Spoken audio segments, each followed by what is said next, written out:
Guten Abend and good evening from the Carl-Schurz-Haus library to your sofas and screens in Germany, in the US, in the UK maybe, and from wherever else you are tuning in tonight.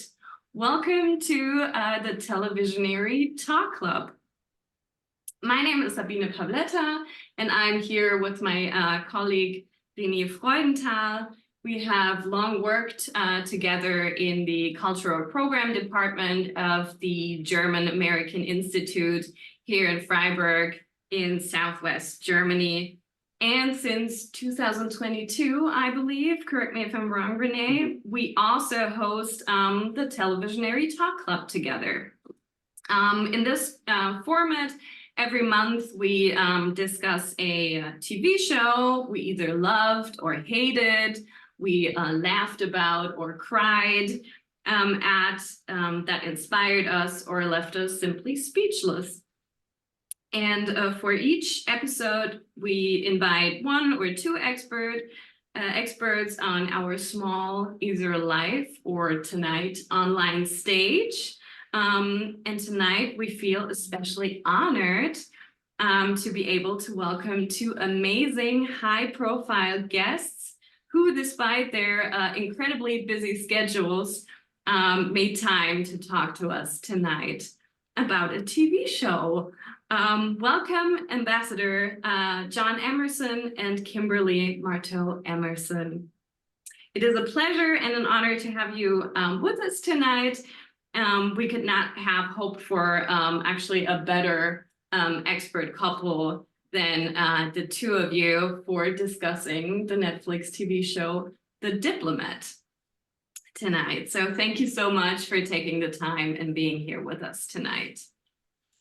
Our pleasure. To give those of you who might not have watched the TV show yet, just a very brief synopsis before we start. So the show follows Kate Weiler, played by an amazing Carrie Russell, I think. She's an American career diplomat who must juggle a new high-profile job as the ambassador to the UK, following an attack on a British aircraft carrier in the Middle East, while potentially also being groomed for an even more notable role, as we find out later in the show. And in the midst of this political turmoil, Weiler not only has to adjust to her new role, but also has to handle the relationship with her husband, Hal, himself a former ambassador, actually, at several posts, I believe. He's played by Rufus Sewell. And the charming, cunning Hal is now expected to smile for the cameras, but otherwise more or less keep his mouth shut, which will prove challenging, to say the least, I guess. And talking to us tonight, as I said already, is an actual former US ambassador couple, Ambassador John Emerson and Kimberly Marteau Emerson, who I'd like to introduce to you before we start the conversation as briefly as it is possible with two such accomplished people in the room. So John Emerson works in global distribution as vice chairman of Capital Group International. He most recently served as the United States ambassador to Germany, actually, from 2013 to 2017. In 2015, John was awarded the State Department's Susan M. Kopp Award for exemplary diplomatic service, which is given annually to one non-career ambassador. And in 2017, he was awarded a CIA medal and the U.S. Navy's Distinguished Public Service Award. Prior to accepting the ambassadorial posting, he was also deputy assistant to President Clinton, where he coordinated his economic conferences and served as the president's liaison to the nation's governors. Additionally, he was appointed by President Obama to serve on his advisory committee for trade policy and negotiations. Among a lot of other things, Ambassador Emerson currently serves as chairman of the American Council on Germany and on the boards of the Pacific Council on International Policy, the German Marshall Fund, and the American Friends of the Munich Security Conference. He is also a long-serving member of the Council on Foreign Relations. Welcome, John. Kimberly, our second guest, Kimberly Marteau Emerson, is principal of KME Consulting. She's a lawyer, she's a civic leader, and she is a human rights advocate. In May 2023, so just this last May, she was appointed by President Biden, actually, to the US Holocaust Memorial Museum Council. Congratulations for that. That's great. And from 2013 to 17, of course, she lived in Berlin with her husband while he was an ambassador here, where she worked both with the US Embassy as well as independently to drive projects on multiple platforms, including promotion of German immigration and integration efforts related to the 2015-16 refugee crisis, and addressing also the issue throughout Germany of bringing women to the economic and political decision-making table, which is really great.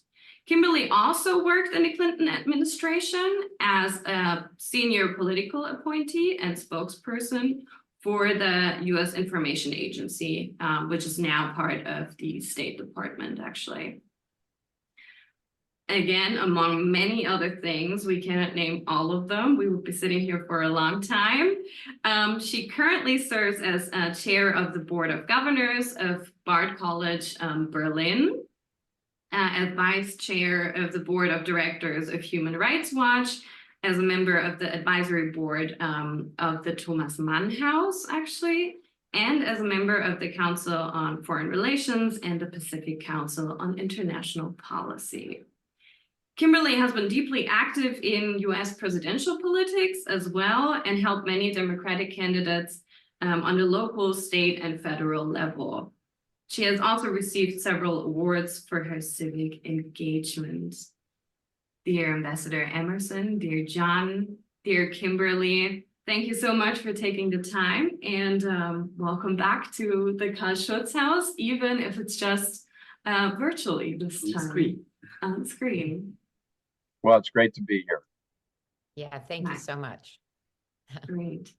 To jump right in, John, what I did not mention in your introduction is actually that you were an advisor on the show, which is really interesting, and B, that you and your family also, you guys are situated in LA and also have ties to Hollywood. Most famously, I think I can mention that your daughter was Jacqueline featured in The Hunger Games as Foxface. A lot of people will know the movie, so that was really great. So you sort of combine the, let's say the Hollywood glam and the political seriousness, and combine that in your advisory role, I assume. So can you give us and the audience a little glimpse into what happens behind the scene of a TV show, a Netflix TV show, and what it meant to be an advisor on the show? Well, thanks, first of all, for having us and all. And it was, I don't want to overstate it. I wasn't a formal advisor, but I did have, several conversations early on with Deb Kahn, who was the creator of the show, and in the writer's room. It was during COVID, actually, so it was one of these Brady Bunch things where you had all the little squares that you were talking to, and probably spent several hours of time during that. we got to know Deb because she was a writer on Homeland. And as you may recall, season 5 of Homeland was shot in Berlin. So Kimberly and I both got to know a lot of the writers and actors and all from Homeland. So that was sort of what generated the connection. And I guess I would say, you know, 2 things in particular that I think were key for this. One was, you know, she laid out the thesis initially in a phone call we had of the show, which was the idea that you'd have this career foreign service officer who had a lot of national security and intelligence background, who would then be a woman who would be sent as ambassador to the United Kingdom. And she didn't get into anything about, you know, being vetted for vice president or something like that. And I said, you know, that's just unrealistic because if you just go back over the presidents and who they appoint as ambassador to, you know, it's people like Walter Annenberg from Nixon. It's, you know, Joseph Kennedy. It's very prominent, largely wealthy people who, you know, have been deeply involved in the presidential campaign. It's not a place where you would be likely to see a career foreign service officer. And I said, unless if you want her to be, you know, someone with national security background, that you would manufacture some sort of national security crisis where you have to put a person in there and the spot is empty right away. So I think, you know, maybe that was helpful because we all know how the show began with an explosion on a British warship. And then the second thing was spend a fair amount of time talking to them about just sort of the realities of life in the residence for an ambassador's family and life in the embassy and how that works. But it was a lot of fun. They clearly didn't follow a lot of your advice. spitballing mainly. I'm sorry. I said they clearly didn't follow your advice. Yeah, in some of it. With how realistic it was not. So what was the worst misrepresentation in your view?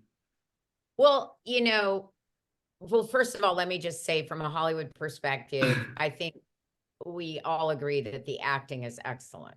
I mean, whether it's realistic or unrealistic, they're all such good actors. Well, you know, I think we're always sitting there constantly comparing what feels real and be like, oh, that would never happen. That would never happen. It's always that way when you're close to a topic that you're watching on TV and you know how it really works.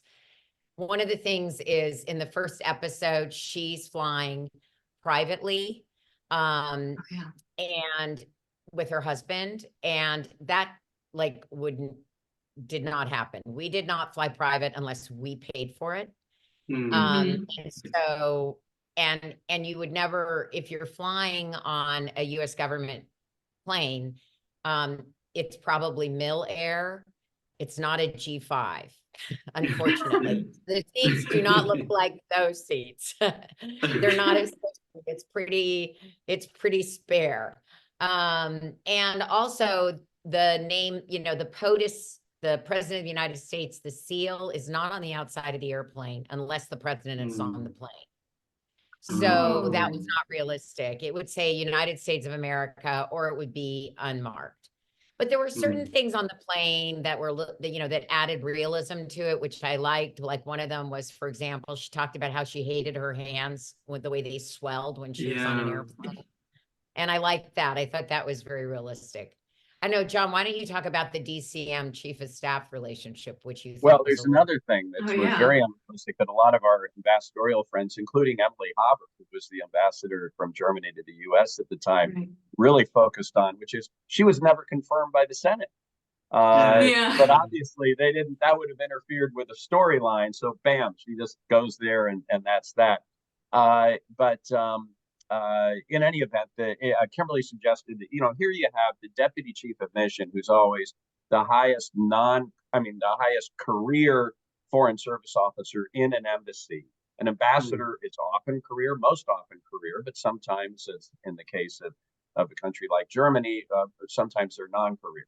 And but as career foreign service officers, it'd be very unusual to have the kind of deep personal relationship with the chief of staff to the president of the United States. Usually the ambassador, a non-career ambassador, one thing that distinguishes most of us who've been non-career is we actually do have close relationship with the president and with the senior staff in the White House, which is a value that is sort of brought to the embassy. And there are sometimes, of course, there are career foreign service officers who have enormously close relationships with the president, like Richard Holbrooke, who was ambassador to Germany and then assistant secretary of state. Somebody like Nick Burns, who's now the ambassador in China. Those people would typically be in very senior positions in the State Department. They're not going to be a DCM to a non-career ambassador, even in a country as important as England. So I think it makes for great television, but I think that was a little unrealistic in terms of the way it played out. And they gave Kate Weiler, including that, they gave her some actions that really wouldn't fall into the ambassador's purview. Like for example, she negotiates with the foreign minister about doing a messaging photo op with the prime minister. Right. And like, that wouldn't be her. That would normally be like the national security advisor or the chief of staff. But switching a little bit to the home front. So the Winfield House, which is the name of the ambassador's residence in the show, Right. the outside shot of it is correct. Like, that is Winfield House. But the minute you get through the gates, that's not Winfield House. And so there are similarities, and apparently the house they use isn't that far away, but they definitely, didn't reconstruct Winfield House. They just used something that worked for their purposes for the show. It does have large grounds, the real Winfield House. It's on the perimeter of Regent's Park. It's got like 7 acres. I guess that's about a hectare, I think. So it's roughly the same. So it's really big. And they told the history well in the show. For example, it was originally Barbara Hutton, who was this giant heiress. It was her home. Right. And she donated it to the US government. And that was mentioned in the show. There's a lot about the pomp and circumstance that felt real, like the getting ready to present credentials, the top hat and tails, wearing a dress, wearing a hat, like everything that she hated. And, they brought her a stylist. I think in real life, you'd have to pay for that stylist. The government's not going to underwrite a stylist for you, or show up with a bunch of clothes. At least in my experience, that didn't happen. And also, just also now switching away a little bit, that women could appreciate that she didn't want her husband coming to her with her on her first briefing. Like that, he had a title, he had experience, he was talkative, that she didn't want him there, that was an honest feeling, Well, beyond that, it would be unrealistic, even if he had been a former ambassador or former ambassador. And even if he had a security clearance, his role is not a role where he would be included in the initial briefing or in any, security briefings down at the embassy. So that whole thing, but there are some things, Kimberly, about the role of the spouse that were quite accurate, and some of which we actually shared with writers. At least, where you might get a spot or be included, but sometimes accidentally or sometimes totally unexpectedly. So we went down in 2016 to Hanover to meet the president, who was coming in for this big industry 4.0, was it, John? They do the big industrial fair down there. Yeah. And Chancellor Merkel had asked the United States to be the co-host. And so Obama came over for that. And John always tried to include me. I had not yet seen Obama on German soil. John had been with him at the G7, but I wasn't there. And so this would be my first time greeting him. But whenever other officials came in, like John Kerry, you know, I would join at the red carpet at the base of the stairs. So we were standing on the sidelines waiting for the plane to arrive. They unrolled the red carpet. You know, the Air Force One was like turning around and like moving up the, you know, tarmac to position itself at the red carpet. And everything was ready to go. All the military troops were lined up along the red carpet. And the chief of protocol for the German government, his last name was Merkin, turned to John and said, "Shall we go?" In other words, come with me there. And John looked at him and said, "Kimberly's coming too." And his eyes went wide. Because we could see like all the protocol, like rules crashing together behind his eyes.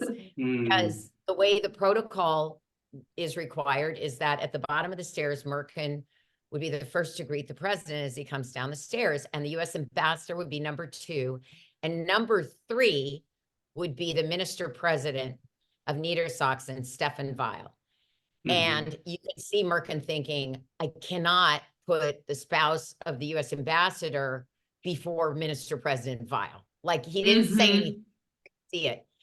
And he said, you know, as he started to, and John said, "No, don't worry. Just, you know, put the minister president ahead of me and we'll be last in line." And you could just see the relief flooding from his, through his eyes that, you know, he was a total gentleman about it. He said, "Okay, let's go." And that's what we did. And it worked out really, really well. So I was the last person the president greeted when he came down the stairs. And then, so that was like really fun, you know, to be included in that. And then as the president walked down reviewing the troops, you know, John walked with him. And I kind of followed along with our DCM, like further back. You know, I was just enjoying being on the carpet. This was fun. And I was just hoping John would get invited to join the president to ride in the Beast, because there's never, you can't assume that's. And so as we got to the end of the, you know, military review and the president walked towards the Beast, you know, John was with him. I could see it looked like John was going around the other side of the car to join him in the car. And then John started to get in, and you saw the president open the door and look inside and say something and then stand at the door. And then John stands up from the car on the other side and starts going like this to me. And I'm like, what's happening? John needs something. And I started like walking quickly, you know, in the direction of the Beast. And then the president said, "Kim, come ride with me." And I was like, what? And so I trotted around the back of the car with the biggest grin on my face you could possibly imagine. The little girl at the Christmas tree, right? Who gets the pony or whatever. And so, you know, and out he basically pushed Ben Rhodes, his foreign policy speechwriter, out of the car, one of the staff vehicles, so that I would. Yeah, it's pretty funny to see Ben walking with. Though you got to understand the seating arrangement is it's 2 seats facing 2 seats in the back of the Beast. Yeah. So, Yes. you know, the national security advisor and then Ben Rose were in those seats, and then he and I were that. So Kimberly ended up sitting there, and so anyway, great fun. But what I was wondering about, Kimberly, was that first of all, piece of accuracy, when the president comes, they're both standing there to greet him, so that's accurate. But what I was wondering was to have you talk about the car situation, and then also how that played out for you in that particular story, but just the spouse and the car, because that was a big issue. Yeah. So literally, like Hal at one point in the Diplomat, like asked, like, "Don't I get a car?" Like, he's like, "That's my car. Don't I get a car?" And she's like, "No." And he goes, "Well, you had a car when you were in Afghanistan or wherever she was." She goes, "Yeah, but I was DCM. DCM's an official." But when we were at ambassador training, ambassador charm school, as we called it, so they made it very clear that the spouse of an ambassador cannot ride in an official vehicle or the Okay. ambassador's official vehicle without the ambassador in it. That's a big no-no. That's like illegal. And I did get cars when I was later in our posting, when I was invited to speak at special events or official events. I did, but I never had like the package, the secure package, and I couldn't ride in the secure package. So the whole car thing was, actually that was kind of realistic because that was something that we faced. But then But you talk wouldn't about have taken a police car to He go never went places. to charm school. He never went but to talk charm about school. what happened when you got to on the ride with the president. All of Yeah. a sudden- Oh, what, on the ride with the president? Well, so I realized before I went out to the carpet to greet him at the plane, I'd handed over all my ID, my whole little purse to the DCM and our, front office special assistant to hold for me until I greeted him. And then I would just grab it back. We were all going to lunch together in Hanover. Now I'm sitting in the Beast and I have just my phone with me. And I have no idea how I'm going back into Hanover. We go out to some site that's some like resort, outside of Hanover, 20 miles outside of Hanover, in this very secure place. And we pull up and jump out and president runs off and I'm like, okay. And I went inside for a short while and Susan Rice had been in the car with us, as national security advisor. And she went off to meetings and I just kind of like followed John in and hung out and, chatted with some of the senior staff from the White House. And then I was kind of like, I need to figure out how to get back into Hanover because I wasn't part of the entourage, right? I was just like a hanger on. And so it turns out at some point there was a van going back in with some guy from, NSA who was running counterterrorism. And so I said, can I hitch a ride with you if you're going into Hanover? And so he let me jump in their car and get back in to the town. It was a pretty funny story. It was an amazing story, actually. Nice. You didn't pull a Hal and take a police car to take you places. No, and she also didn't get knocked out and kidnapped by the Iranians. Oh, yeah. I wouldn't know I was knocked out. But that sounds like the friction between like the official protocol and the diplomats' guiding lines and human impulses and being not really in the entourage and still being a part of it and having to act accordingly. That sounds like it's actually pretty apt in the show that it is basically like daily work and it's always quite stressful. Would you say that, or? Yeah, I think, and that's one of the things we talked about was that just that dynamic. And I think that was actually quite accurate. And the closeness of the ambassador to the DCM and the close working relationship between the ambassador and the station chief, the CIA person, those I thought were actually quite reflective of a relationship an active ambassador would have with both of those folks and the press person. So I thought those were actually fairly well represented. Okay, great. Kimberly, since you already mentioned like being invited to the Beast and all that, and actually that was also a lot of fun for you to be with John as the ambassador.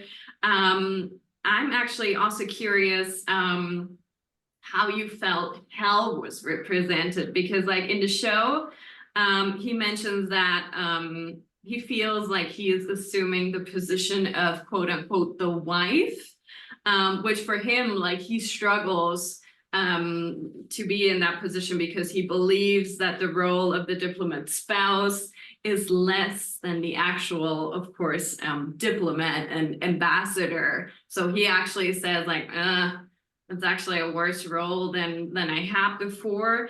And I'm curious what you think or what you thought about this, considering the important work that you also did while you were in Berlin with John, as we've heard, for example, working with the embassy to promote German immigration and integration during the refugee crisis. and also other things, but also your accomplishments before you went to Berlin, because I mean, I had a whole like biography of yours, and I mean, you're also super accomplished and very like engaged in a lot of things. So how did you feel about hell and saying like, yeah, I'm just the wife now? Yeah. How did you take that? So, you know, honestly, I think that when I stepped off the plane in Germany, I went from Kimberly Marteau Emerson to, you know, Frau Emerson, or the Mrs. I was sometimes called the Mrs. And, you know, the spouse is definitely perceived as a role that is just, you know, standing behind the ambassador and supporting him. And that had even been when we were in term school, there was a day where the spouses had their own session. We were mostly with the ambassadors, but we had our own session. And during that session, we even had somebody, and I blame this just on gender stereotypes in general. We know that most spouses are female, although that's changing. That is changing as we see more and more female ambassadors around the world. And also we see some LGBTQI couples in ambassadorial posts. But the fact is, it's still, unfortunately, a very traditional culture. Was a traditional culture at the State Department. Something that, even though you have progressive leaders like Barack Obama in the lead and Hillary Clinton, that, you know, down in the foundations, it is what it is. And it takes a long time to change that. And so, you know, even in term school, they said to us, you know, your job is to support the ambassador, and you should be doing things like craft projects with other spouses. And I'm sitting next to another spouse who is like was a very, very prominent broadcast journalist on one of the major networks, whose husband happened to also become an ambassador. And she and I were like flipping out. And we came to our husbands that night, and we were like, who had, by the way, spent the day at some like secret, secure place in Cape Florida. We came to them, and I was like, we're not going, you know? So, no. So we were and then they were calming us down, saying, you know, once you get there, everybody says it's about the relationships you build there. So I went trying to keep an open mind, but I was definitely concerned about what my role would be. And I was definitely sensitive when people, you know, that I met, Germans that I met, who, you know, actually you could feel that they were overlooking you. Do you know what I'm saying? Oh, You yeah. have the ones who really saw you, and the ones who just kind of passed by and went to meet John. And you know, that was something you just had to deal with. And the embassy also is a very busy place. And all of these senior officers, you know, head of cultural affairs and educational affairs and all that, they all want to do stuff while they're at post. And they have absolutely no requirement to use the spouse. None. Yeah. And it is, wow. And John, God bless him, John said, you know, you've got a twofer here. You definitely need to deploy Kimberly. She's great. You know, she can really represent us and really help with Mission Germany. However, when we got to our first scheduling meeting, he had a stack of invitations like that, and I had 3. Okay. And you know, but it's just, the reality. you know, I mean, Go for I it, was constantly urging them, well, Kimberly should do this one, and Kimberly should do that one. And reminding, I mean, I have literally one of my first conversations with my DCM was about that. And that, you know, hey, she worked in the State Department when I was in the White House for Clinton. Right. Because it's, you know, and so, I mean, honestly, I think as she was very frustrated early on and whatnot, I think Kimberly had a much more consequential, apart from stuff she was doing on her own, consequential sort of spousal role. And one reason, you get to select your DCM if there's a change while you're ambassador. And one reason I picked the person I did was because his wife, who was also coming to work in the Department of Cultural Affairs, had worked with Kimberly at USIA in the Clinton administration. So I figured she was a career person that they would understand probably better than anybody. And I think your use by the embassy definitely did accelerate during the period of time. But I think it's really important to point out that they could never keep me busy. They could never keep me busy. And that was one of the reasons that I basically started opening my own doors.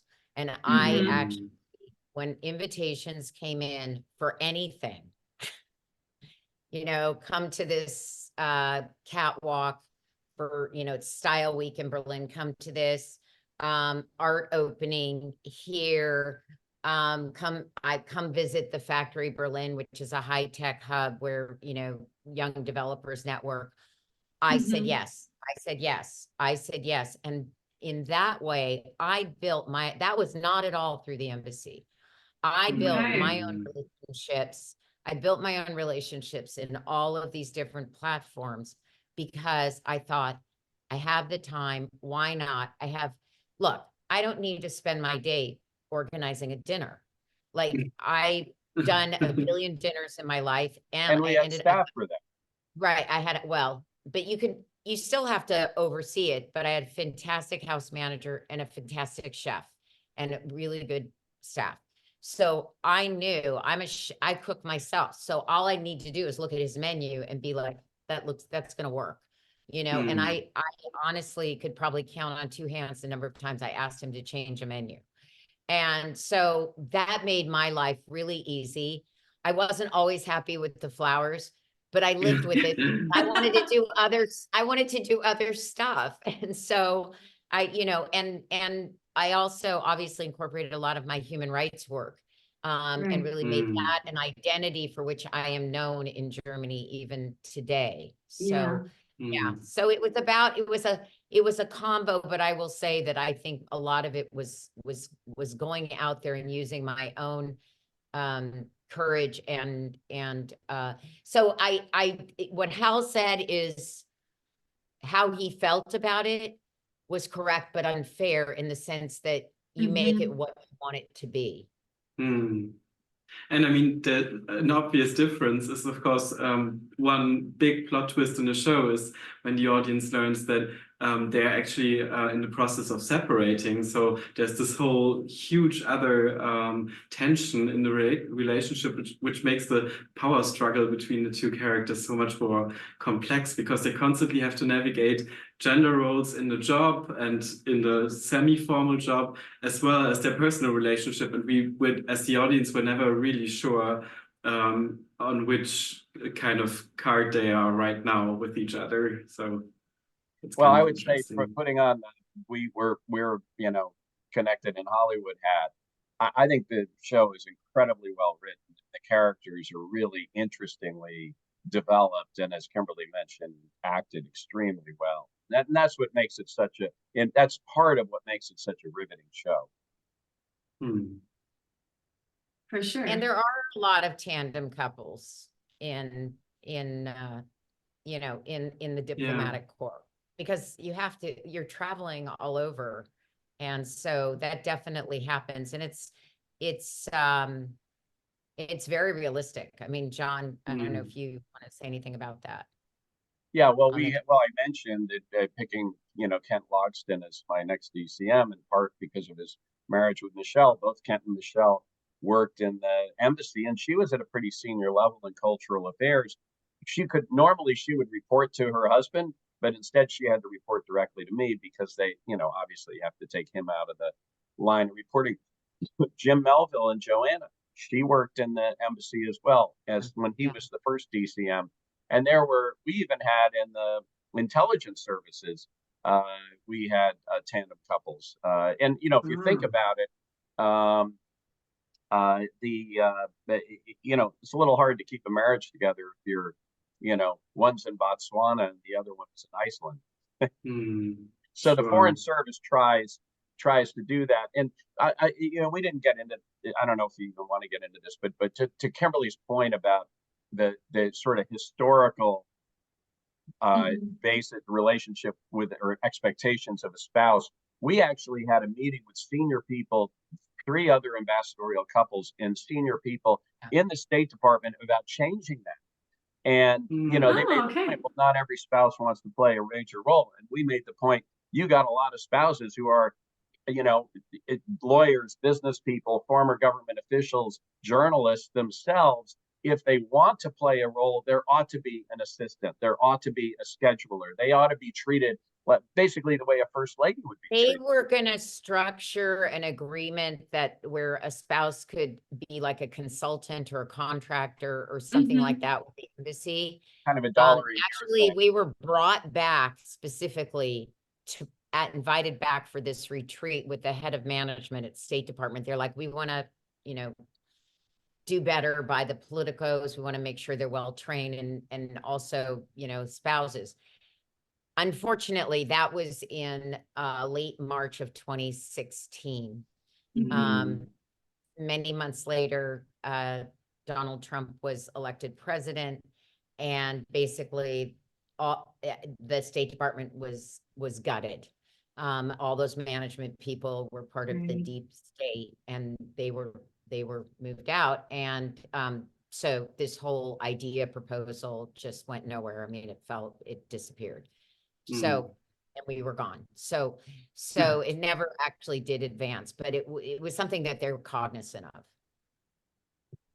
Another big source of tension and friction on the show is, of course, the 2 different working levels that the ambassador Kate Weiler and Hal as well, in a more unofficial role, work. There's, on the one hand, there's the big global crisis, you've mentioned that already, happening, the whole situation, navigating it with the UK about what to do with Iran.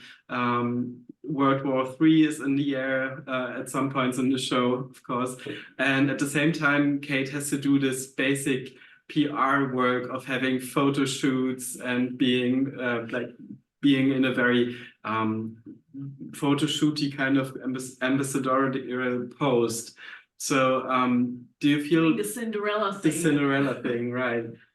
How is that something that the staff helps a lot to smooth out these kinds of very, I mean, you constantly have to prioritize what to even do, I would presume. Well, I mean, if there's a crisis happening and you have an anniversary of like the Luftbrücke or the liberation of a concentration camp in Germany, where Kimberly and I made a point of wanting to go to those because they were significant symbolically, they were significant historically, and it was an important part of the messaging of the job. But if there was a crisis going on, the people who would be advising you or from the embassy or involved in that crisis, they'd probably ride in the car with you. And you could, so you can walk and chew gum at the same time. And I mean, what they set it up in the show is she's in the middle of a meeting and she has to go out and lay a wreath. And maybe that can be frustrating, but it doesn't mean that the work on dealing with the crisis stops. But I think that one thing I didn't like about the show was that they're very disparaging about that kind of stuff. And I think from a symbolic representational standpoint, that kind of stuff is important. And what you have is that where you go as ambassador or the ambassador's spouse, which is why I think, again, they ought to use the spouse more as a first lady would be used. That sends a message. It sends a message of what's important. This is important to our country. This is important to our relationship. So I think it was a little overdone that's attention. That's just part of the job, and you make it work. You're reading your briefing papers in the car, or you're on the phone in the car, or you have a staff person ride. We often would have staff people ride with us to, or with me to meetings and things like that. And you can walk and chew gum at the same time.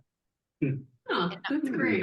Actually, I think a really good example of that, which you should relate, John, is when we were in the middle of the Handygate crisis, or actually pretty about a few days after it happened, and we went to it wasn't an opera, but it was like It was an AIDS fundraiser. it was an Oh, AIDS gala at one of the beautiful music houses in Berlin. And of course, everybody was in black tie. We kind of, once we got there, we were like radioactive. Nobody really came and talked to us because we had, John had been all over the news, getting called in, getting convoked by the foreign minister, Westerwelle, just a few days earlier. I'm not even sure why we decided we wanted to go. Well, I mean, it was important to, I think it was important to kind of get out and not, you're not going to hide out. Although some ambassadors would have done that. You're not going to hide out in the embassy or the residence. And that was also, we thought, again, symbolism. One of the first philanthropic events we attended was something about AIDS relief. That was important, or what have I'm not sure we even thought it through that deeply. I think we just, it was a general, like at that moment, there was a lot of incoming. Yeah, there was definitely a lot of incoming. But tell about so this is how walk and chew gum at the same time. So we said, okay, we're going to put on our big girl and big boy pants and we're going to go to this event. And we definitely were not the center of attention, other than a lot of staring and watching, but nobody was really wanting to. This is also, there's a formality to meeting with senior government officials. But one thing where these events are important, and you do get this in the show, is what I call the pull-asides, or where there's sort of an informal connection. And in this one in particular, the story Kimberly wants me to tell is as we're standing there radioactive, holding our little glasses of champagne and nobody wanting to talk to us, I see a gentleman who became one of my absolute favorites and sadly recently died, Wolfgang Schäuble. And Minister Schäuble was in his wheelchair. And fortunately, he and I had met about a week and a half before, and we'd had a great introductory meeting. But he looked at me and he calls me over, come here, and I thought, okay, I'm gonna get yelled at again for, handicap. And so I go over to say hello, and he looks at me and he says, I saw you on television this morning. I'd done Morgan Magazine, and it was quite a lengthy and challenging interview. He says, I saw you on television this morning. You said nothing, but you said it very well. And I thought, perfect. We're off to the races. And by the way, not only did that make us feel better, like, well, we're dealing with this incredibly difficult situation where we can't really say what did or didn't happen, but to get that kind of reinforcement was good. But he also gave me a great opening story to tell at every speech I gave for the next 6 months, and it all was about that. And there was another, not Handygate, but actually 6, 7, 8 months later at July 4th, our July 4th celebration. Our first one, where we had 5,000 people coming to Tempelhof Airport. So again, I call that like a photo shoot. That was and 2 hours of step and repeat photographs, and then on stage and celebrating, welcoming everybody and dancing with everybody. And it was just, it's the biggest party that the US Embassy throws anywhere every year. It's the only one where you're allowed to seek outside sponsorships. And so here we are in our red, white, and blue finest, getting ready to leave the residence to go to Tempelhof for this giant party that we are hosting. And there's a phone call that comes in on the house phone, and it's for John. And John, you want to say what happened? Well, it's let's just say it was worse than handicap. But you can say. And in any event, it was a question of something that honestly not even my station chief was doing, but there was a mole that was being run by the Vienna station in Germany, in the German government. And what happened was this idiot tried to sell something to Russia, and they caught him. And then he said, well, I've also been giving information in the United States. Well, that created an explosion that resulted in my station chief having to depart Germany, and a lot of editorials about the ambassador should now be kicked out. And so but it was like literally he had to go to the foreign ministry separately from me. I had to go to the party, he had to go to the foreign ministry, and then circle back after he'd had this meeting. But again, the relationship that we had built with all these folks, and it happened with Handygate and it happened with this instance.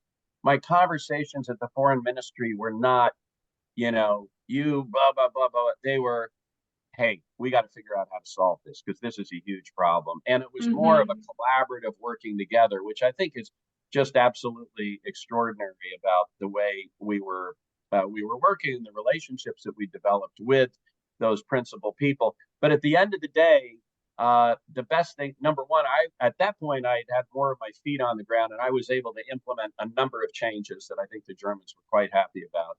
And I won't say anything more than that. But secondly, you guys won the World Cup. And so all this anger dissipated. It's everybody just really happy in Germany. Well, that was a good time. That's true. Yeah, really. But so would you say like a little question in between? So would you say that the relationship between Dennison and Kate Weiler is portrayed well, or I mean, besides we know that there's sort of a romance going on, but a little bit of a flirtatious thing that I would say did not exist between me and Frank Walter Steinmeier, but it was in reality I would say that on that one it depends. So I had a great relationship with Steinmeier and with Stefan Steinlein, who was his, key deputy at that point, and with his chief of staff, who is now the national security advisor to Olaf Scholz. But he also had a phenomenal relationship with John Kerry, and the Secretary of State at the time. And so there were a lot of things that we did together. But there was also, he would pick up the phone and talk to Kerry and so on and so forth. Whereas it felt like in the Diplomat, the relationship between Dennison and the American Secretary of State was actually quite fraught. There was tension there. There wasn't that. And so under those circumstances, the ambassador would tend to step in somewhat. But I would say that for dramatic purposes, there's a lot of poetic license taken in terms of elevating the closeness of that relationship between the two of them. That really wouldn't work. It really wouldn't work that way in real life. Right.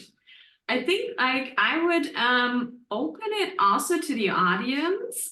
We have our behind the scenes, let's say, or in the background, we have our intern Emma, who can also take questions from the audience if you put it in the chat, and then she can read them out loud, and we can pose them to John and Kimberly. I think we only have a few more minutes left, but if you send your questions quickly, we can still, of course, incorporate them in the discussion, which of course would be great.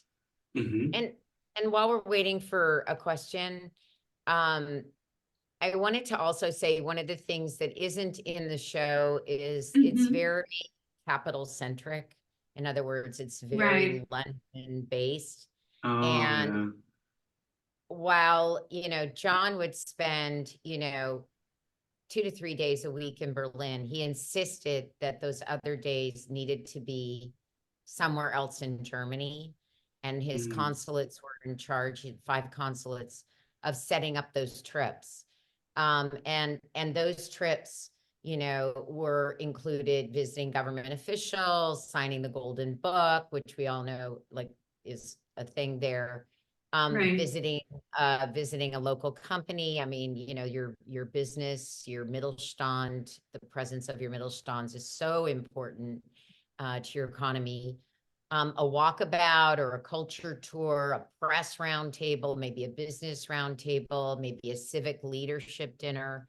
These were all really important elements in us basically not only representing the United States, and I went on about 3/4 of them, not only representing the United States to Germany, but actually being able to bring Germany back to the United States, which is a really important part of an ambassador's role, and one that sometimes is missing if someone isn't willing to go out and actually meet the people. And we felt it was really important. We visited 130 unique places while we were in Germany. And we were in Frankfurt. And many places with multiple visits, as you can imagine. Yeah, You the know, cities, Munich, Frankfurt, Frankfurt, Leipzig, Munich. Hamburg. Yeah. Yeah. Yeah. I think And we so I have a question, Emma. If you would like to read it out for us. It says, thank you for your time, first of all. And then it asks, in season 2, what would you like to see differently in the show that maybe plays more to the experiences you shared in this conversation?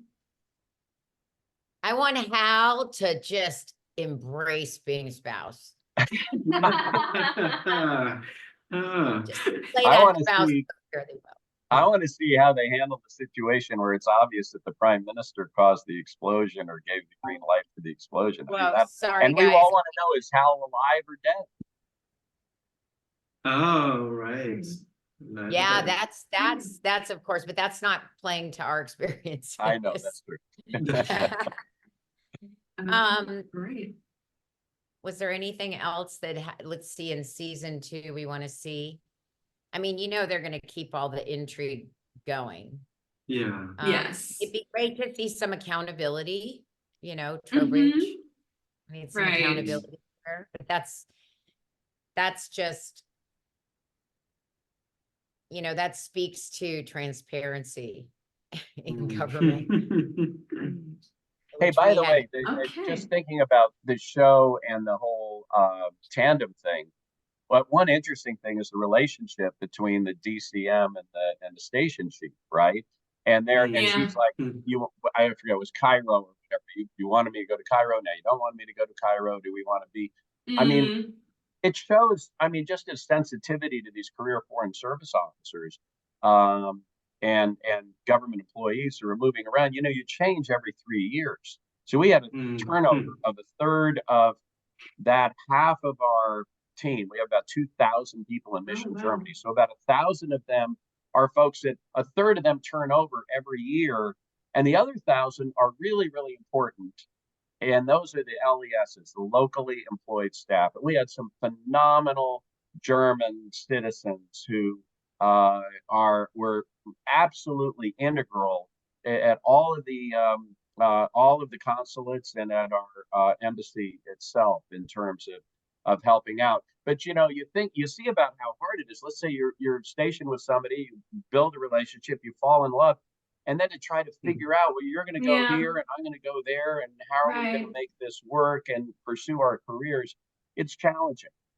Okay. So that's less our relationship and more just an accurate, I think, reflection of some of the challenges. And by the way, the other thing that I did on the advising, I connected them with 2 of our senior people who had significant roles in the London embassy. So Jen Gavito, who had been the consul general in Munich, and she was the number 3 person in the embassy in London at the time that DevCon started talking to her. And then Jim Melville, who was our first DCM, and he had been the head of management in London, so I had him talk to them as well. So that's the other thing you can do, is try to bring in other folks. So they did a good job, I think, of talking to the career people as well about what that life is like and the challenges and get some of those nuances.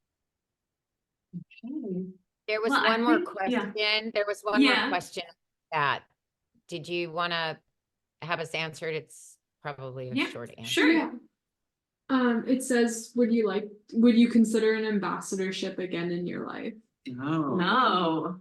Well, for me, I think that it's hard to beat the extraordinary experience that I had as ambassador to Germany during the time that Angela Merkel was at the height of her power and influence. The relationship with Obama was both challenging, but then ended up being so positive.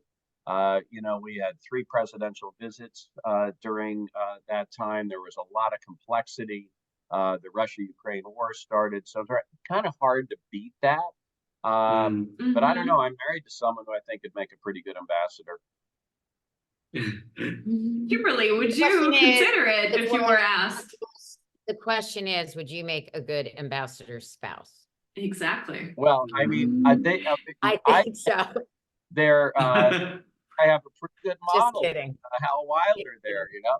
But no, I'll tell you, here's a good model for us is Emily Haber and Hans Jörg.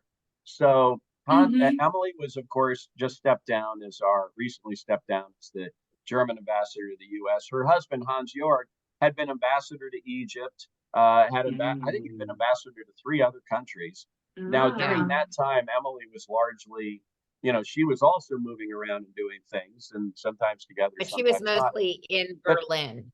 Yeah. But he retired at the onset of her ambassadorship, and so he was a very experienced spouse who was there. And I mean, when you know, I would envision it would be kind of similar. It's like, you know, Kimberly and I always shared duties of welcoming people, but she led the discussion. You know, I mean, Emily would lead the discussion. She was clearly the ambassador. He was clearly the spouse. And you just kind of, you know, you just kind of go into those roles. But it would be pretty funny, I think. So we're waiting for the news. I hope we're going to be the first people There's no to news. tell. There's no news. No news. No news. Well, The it can still happen. opportunities are, the opportunities are rare and small, but you know, it's just one of those things where you go, yeah, I could do this, but it may never happen, and that's fine because we're both really busy and But you know, engaged now word is out. and supporting the transatlantic bridge, you know, as best as we can, and part of that is being guests with you here today. Oh, there's another question that I just saw. Oh, wow. Was it difficult for your children to make the transition? Kimberly, why don't you talk about that? We have 3 daughters. One was 18 at the time and had just been accepted into Stanford, proud parents. You know, we're from the West Coast, and she could have gone to a big school back east or she chose Stanford because it was like a half an hour from us. And then her father got appointed, so now he was going to be 9 time zones away. So that was probably one would think the transition to Germany would be the biggest challenge, but I think the biggest challenge ended up being our daughter being, you know, so far away from us for her first year of college, because she's truly, you know, a family girl. And it forced a lot of independence on her, and she's come out the other end unbelievably well. The other 2 are identical twins, and they were at the end of 10th grade and about to start 11th grade of high school. That's a really difficult time to pull anybody and move them, their friends, their clubs, their interests, everything, their world. And I will say that Taylor and Healy were, not only did they make the transition well, they understood the adventure and that they were about to go on with their family. They had each other, which I think helped a lot. And then the third thing is they have such positive personalities, and they're so like fun to be around, that they actually became our secret public diplomacy weapons. And great. we're so popular with our friends in Germany, all of our contacts, that, you know, I said my girlfriends invite them to come for sleepovers even now, you know, when they're back in Germany. And so, yeah, they ended up really joining us in the journey. And Jackie, our oldest one, came over at every holiday and was also part of that adventure and part of the team, and also was a public diplomacy weapon.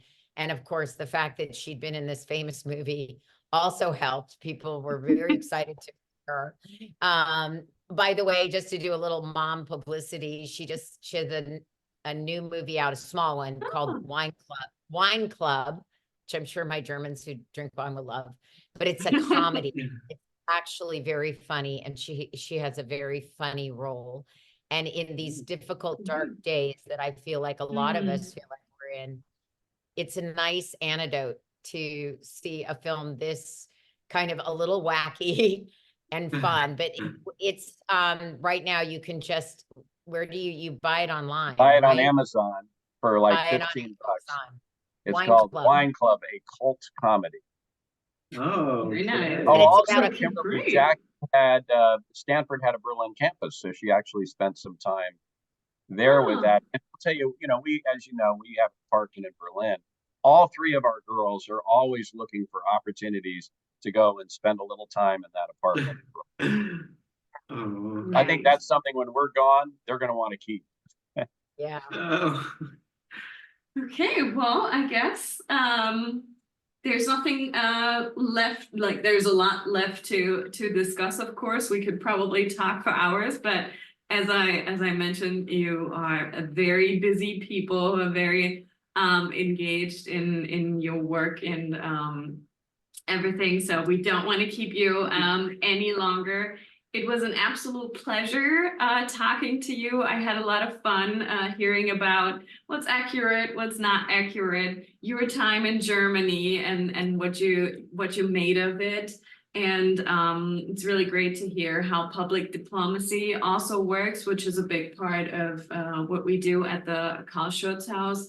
And I think maybe I'm talking for all of us, but it was a nice change to see the Diplomat and see a story about diplomatic relations and a diplomatic hero, so to speak, and not always have a crisis be averted by war or military or like war heroes, but maybe looking at people like what are people in the background also doing to avert these crises, basically in these times.